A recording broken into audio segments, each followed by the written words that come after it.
Welcome to another deep dive here on Shoulders of Giants. Hey there. Today, we are absolutely plunging into something that underpins almost every moment of our lives, whether we realize it or not.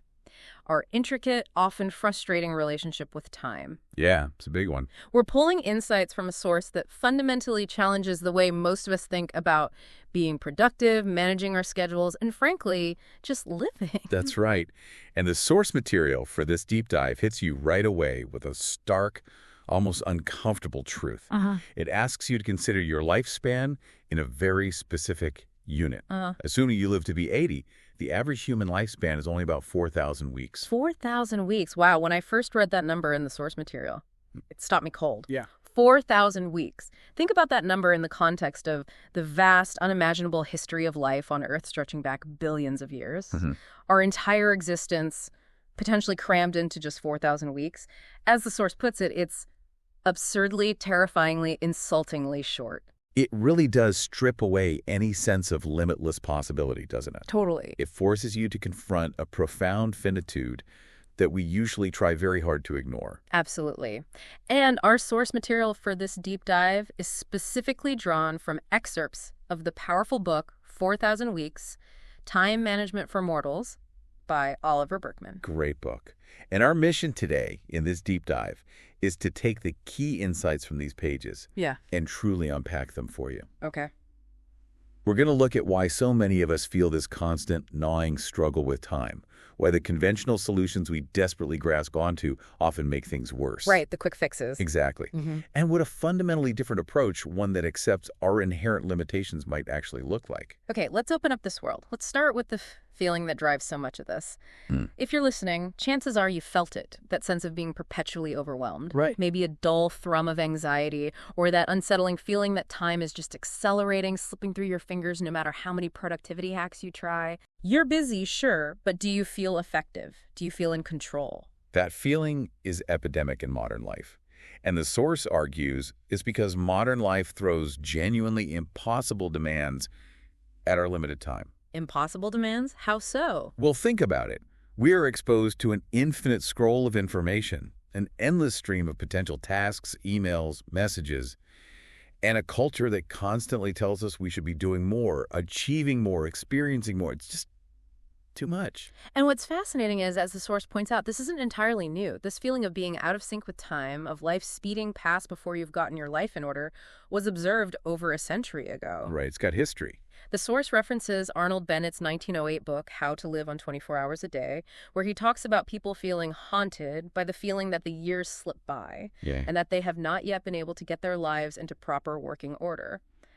Sound familiar? Painfully familiar. So the feeling is old, but something about the modern context seems to amplify it dramatically. And here's the central paradox the source highlights. We've become incredibly good at using technology and techniques to squeeze maximum efficiency from our time. Online banking, instant delivery, communication that crosses continents in seconds, apps that optimize every routine. All the stuff meant to save us time. Exactly. These tools do help us get more done, objectively speaking. Right. We can clear our inboxes faster, automate chores, shorten commutes with smarter routes. Yeah. By all logic, we should feel less rushed, more on top of things. And yet, often, we feel busier, more anxious, and somehow less fulfilled. Yeah, why is that? The source ties this to Edward T. Hall's idea that modern time feels less like something we inhabit and more like an unstoppable conveyor belt. A belt that just keeps moving, regardless of whether we're ready. Like you're just trying to keep up. Precisely. And becoming more productive in this scenario doesn't feel like finally stepping off the belt or slowing it down. It feels like just speeding up your pace to match the belt's speed. So you clear tasks faster. But the belt just delivers new ones even quicker. It's a cycle that leads directly to that feeling of burnout, of never ever catching up. Okay, so if this struggle is both historically rooted and amplified by our attempts to master time, maybe the problem isn't how we use time, but how we perceive it. Bingo. The source suggests our very understanding of time has undergone a massive, consequential shift. This is interesting. This is a critical insight. Think about the medieval world, as described in the book. Time wasn't seen as this abstract, measurable entity, the thing that existed separately from life. Okay. People didn't manage time. They managed tasks within the flow of life. Their day was governed by natural rhythms, the sun rising and setting, the seasons. Right, makes sense. The length of a work period wasn't a fixed hour, but how long it took to complete a specific job. Task-oriented. The source gives these wonderful examples of how they measured duration, a miserere while, the time it takes to recite a particular psalm. Or even a pissing while, which, is pretty direct. Yeah, very direct, tied to actual experience. Exactly. These are durations tied directly to human experience and physical reality. Time wasn't an abstract grid. It was the felt duration of a task. There was no concept of wasting time, because time wasn't a resource to be managed or saved. It just was. And then everything changed. Precisely. The widespread adoption of the mechanical clock was revolutionary. Huge. How so? Suddenly, time was separated from the natural flow of life. It became an abstract, measurable quantity, minutes, hours, seconds, independent of what was happening within those intervals. Time became effectively a container. A container to be filled. Yes. And once time is perceived as a container or a resource, like money or raw materials, well, the pressure inevitably arises. Pressure from where? From culture, from employers, and maybe most powerfully from ourselves to use that resource well. And the flip side is feeling guilt, anxiety, and regret when we perceive it as wasted. The source argues this shift, making time a separate thing to be managed, is the fundamental precondition for our modern time struggles. Wow. This really reframes the entire productivity industry, doesn't it? Absolutely. If the problem is seeing time as a container we must fill perfectly, then advice on how to fill it more effectively isn't addressing the root cause. It might even make it worse. That's a core argument of the book. Much conventional time management advice, while offering seemingly helpful techniques, can actually make things worse. How? Because it implicitly reinforces the idea that you can, in fact, get everything done if you just optimize your system enough. Like that classic rocks in the jar parable, right? Oh. Put the big, important tasks, the rocks, in first, then the smaller ones, pebbles, then the tiny things, sand, and miraculously, it all fits. Yeah, that one. It makes you feel like the problem is just poor prioritization. But the source utterly dismantles that. The problem isn't how to fit all the rocks, pebbles, and sand in. The problem is that you are presented with a beach worth of rocks and far, far more than will ever fit in a jar of your 4,000 weeks. So it's not about prioritizing better. The crucial challenge isn't just differentiating the truly important from the trivial. It's figuring out what to do when far too many things feel important, meaningful, or necessary. There are too many big rocks. And even if you get better at jamming things into the jar, you run into what the source calls the efficiency trap. Ah, yes, the efficiency trap. A perfect example of how optimizing can backfire spectacularly. Okay, explain that. Becoming more efficient at a task, say processing email, rarely results in a nice chunk of free time appearing magically. Right, it feels like it should, but instead, because you're now faster, the demands on your efficiency simply increase. You get through emails quicker, maybe, but the expectation grows that you'll respond faster, be more available. And the volume of emails tends to increase to fill the space you created. Exactly. It's like digging a hole in sand. It's like that treadmill we talked about earlier, just going faster and faster. Perfectly put. The source uses a brilliant analogy here. Sisyphus's inbox. Remember Sisyphus from Greek myth? Yeah, the guy pushing the boulder uphill forever. Right. Condemned to eternally push a boulder up a hill, only for it to roll back down just before the top. And modern Sisyphus sits down, tackles their overflowing inbox, maybe even gets it to 0. And then, ping, you have new messages. Getting better at processing email is like climbing an infinitely tall ladder. Oof. You feel rushed, constantly working, but you never reach the top where the work is done. And frustratingly, often the emails you send just generate more email in return. It feeds itself. Okay, so the struggle isn't new. Our concept of time is fundamentally skewed, and our attempts at productivity are often traps. What then is the core issue underlying all of this, according to the source? Where does it all stem from? The deepest problem, the source argues, is limit denial. Simple as that, almost. Limit denial. We recoil, often subconsciously, from accepting our finitude, our limited time on this planet, our 4,000 weeks. And our limited control. And our limited control over how that time unfolds and what happens within it. We hate feeling limited. We don't want to face the raw fact that this finite, vulnerable, unpredictable life is the only one we get. We want more, or at least control. Precisely. And this denial fuels all sorts of unhelpful behaviors. We push ourselves relentlessly chasing the fantasy of eventually having total control over our time and tasks. The mythical inbox zero of life. Yeah, or reaching a perfect, mythical work-life balance that somehow allows us to do everything important without compromise. Which never quite happens. Or, maybe worse, we postpone the things that matter most to us, our creative projects, nurturing key relationships, pursuing meaningful activities, waiting for a future moment. When things calm down. Exactly. When we'll finally have cleared the deck and have unlimited guilt-free time, that moment, of course, never arrives. And distraction plays a huge role in this avoidance, doesn't it? My phone is right here, offering an endless stream of notifications and novelties. It's so easy to just pick it up. Absolutely. And the source makes a compelling point here. Digital distractions aren't just external forces assaulting our attention. We often actively welcome them. We reach for them. Yeah. We reach for our phones, open a new tab, or check social media precisely as a way to flee the discomfort that arises when we confront the reality of our limitations. Like when a task feels too big or a choice too hard? Exactly. Faced with a finite task that feels overwhelming, or a choice between doing A and therefore not doing B, the infinite scroll of the online world offers a temporary escape hatch. It feels limitless, a soothing contrast to the bounded reality of our actual lives. Okay, wow. So if trying harder to manage time is a trap and the root is denying our limitations, the alternative must be embracing that very finitude. Exactly. This is where the book offers a powerful pivot. Accepting our limited time, accepting that we cannot do everything. It isn't a surrender to failure. It's acknowledging a fundamental truth about being human. It's just reality. It means recognizing that making hard choices about what not to do is not a sign of being bad at time management, but an inevitable and essential part of living a meaningful life. So the goal isn't figuring out how to cram everything in, but figuring out what truly matters enough to make the cut. Yes. And then consciously choosing to let the rest go, without guilt. Well, maybe with less guilt. Stop beating yourself up for failing to achieve the impossible.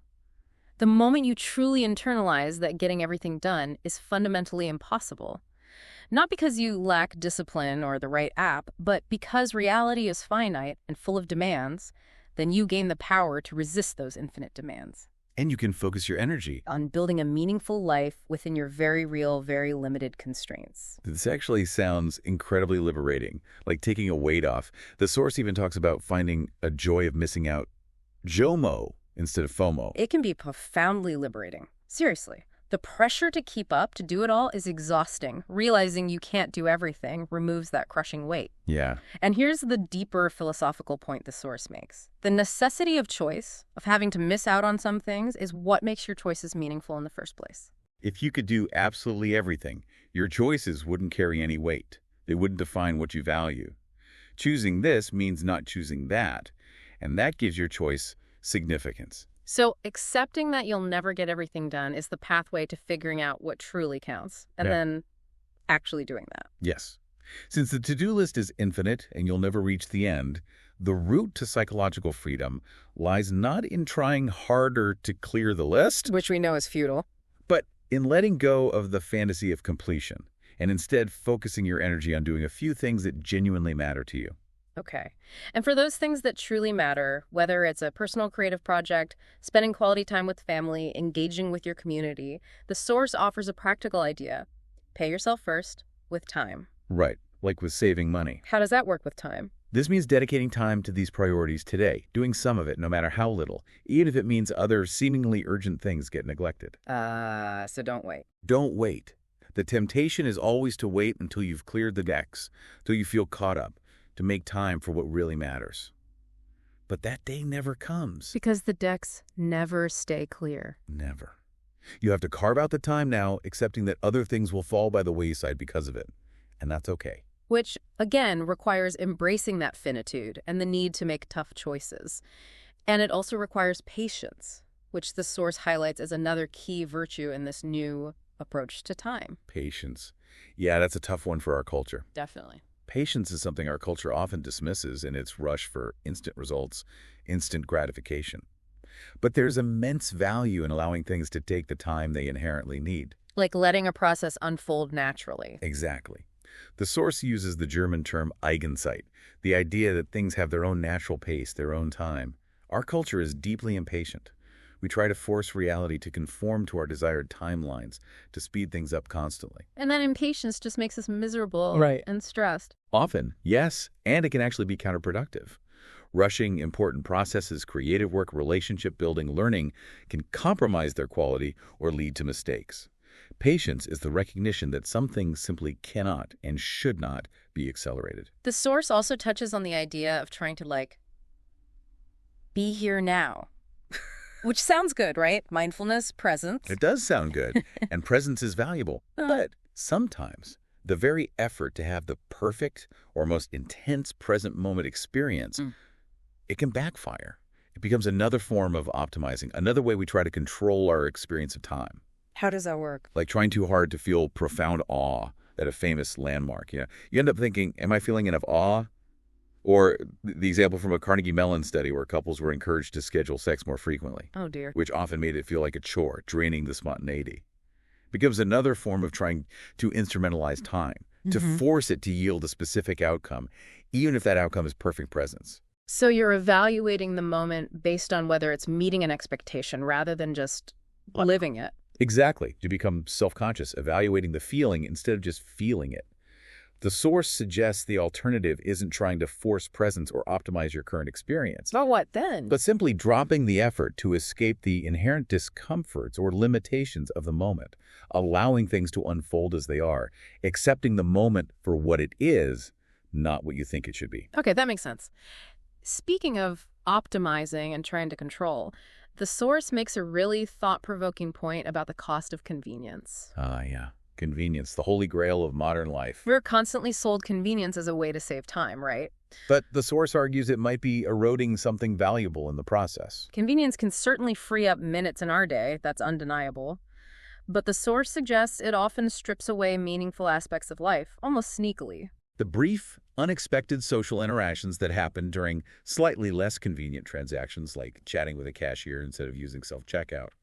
Or the quiet satisfaction that comes from the effort involved in doing something manually, rather than having it instantly delivered or automated. Or instant messaging versus, say, writing a thoughtful letter or email. Exactly. It smooths away the rough edges of interaction and effort, but maybe those edges added texture and meaning to life. That's a really interesting point, and this connects to the value of synchronicity, which you mentioned earlier. Yes. Modern life celebrates individual time sovereignty. You can set your own flexible hours, work remotely, manage your calendar entirely independently. It feels like ultimate freedom. Freedom to control your own time, your own schedule. Sounds great on paper. It does. But the source points out that this can lead to profound isolation. When everyone is on their own unique schedule, spontaneous connection becomes harder. You have to schedule everything. And work can creep in everywhere. Totally. Work can seep into every corner of your life because there are no clear temporal boundaries dictated by shared schedules. The source contrasts this with the value of synchronizing time with others, family, friends, community. Like everyone gathering for a meal at a set time, or participating in a community event that happens weekly, or even just shared holidays. Precisely. Shared, synchronized activities, whether it's marching in steps, singing together, celebrating holidays at the same time, create powerful feelings of connection and belonging. They make time feel different somehow. They make time feel less abstract, more tangible and real, because it is being lived collectively. The source mentions the Soviet Union's disastrous attempt to implement a continuous work week where people were deliberately put out of sync with their families and communities. It led to widespread unhappiness and was eventually abandoned. Our individual control over time, taken to an extreme, can undermine the very relationships and shared experiences that nourish us. All these points really challenge our default settings about time and productivity. And it makes me think about the immense pressure many of us feel to use our finite time to do something remarkable. Yeah, the pressure to make your mark, leave a lasting legacy. It's huge in our culture. It is. That pressure is pervasive in our modern, achievement-oriented culture. But the source offers a perspective that can, counterintuitively, be quite liberating. Cosmic insignificance. Cosmic insignificance. Okay, that sounds pretty bleak at first glance. Like nothing we do matters on a grand scale. It can feel that way initially, for sure. Yeah. But the source argues that confronting this insignificance can be profoundly liberating. Liberating? How? It takes the pressure off. Oh. When you zoom out, way out, into the scale of geological time, the history of life, the vastness of the universe, Our individual lives, even the entire span of human history, are incredibly tiny, fleeting flickers. Oh. The universe doesn't demand that you put a dent in it. Your brief time here doesn't need to justify itself on some cosmic ledger. Those anxieties about whether you're enough, whether you've achieved enough, start to shrink when placed against that backdrop. Because if the universe doesn't particularly care if I become globally famous or change the world on a massive scale, maybe I don't need to carry that specific burden either. Exactly.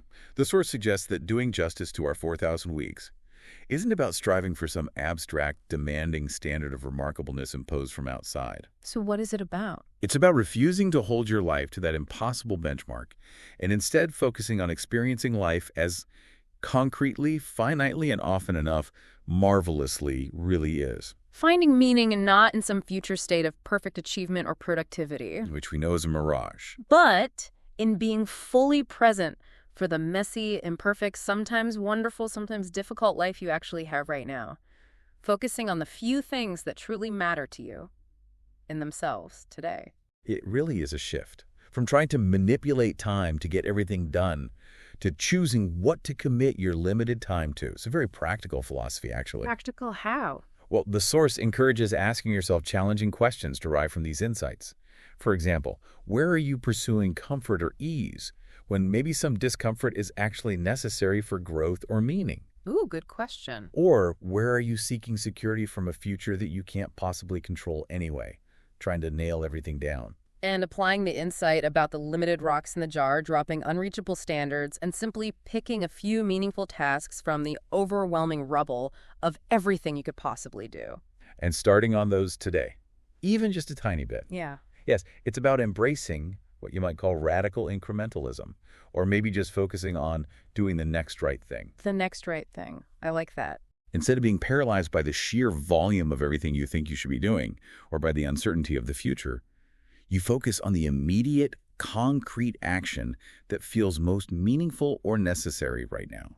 Small steps. This deep dive has really been a journey through a completely different way of relating to time, hasn't it? It really has. It's a fundamental shift away from trying to conquer, optimize, or master time. The whole time management paradigm, really. Yeah, and towards accepting our reality as finite beings with limited control. It's acknowledging that the constant feeling of being behind, of not being able to fit everything in, isn't a personal failing. It's not that you're lazy or disorganized. Well, maybe sometimes. Yeah. But fundamentally, it's the inevitable outcome of trying to live an infinite life in a finite time, pursuing a goal, getting everything done that is inherently impossible from the start.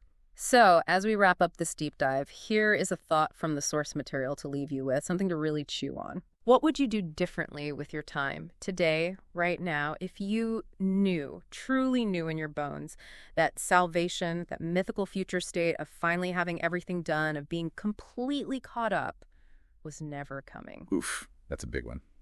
If you accepted that your current standards were unreachable all along and that you will, therefore, never manage to make time for all you hoped you might, what changes? Or perhaps a slightly different angle on that final question. What meaningful action might you be willing to undertake today, even if you had to come to terms with the fact that you might never see the final results or payoff of that action? What's worth doing for its own sake now?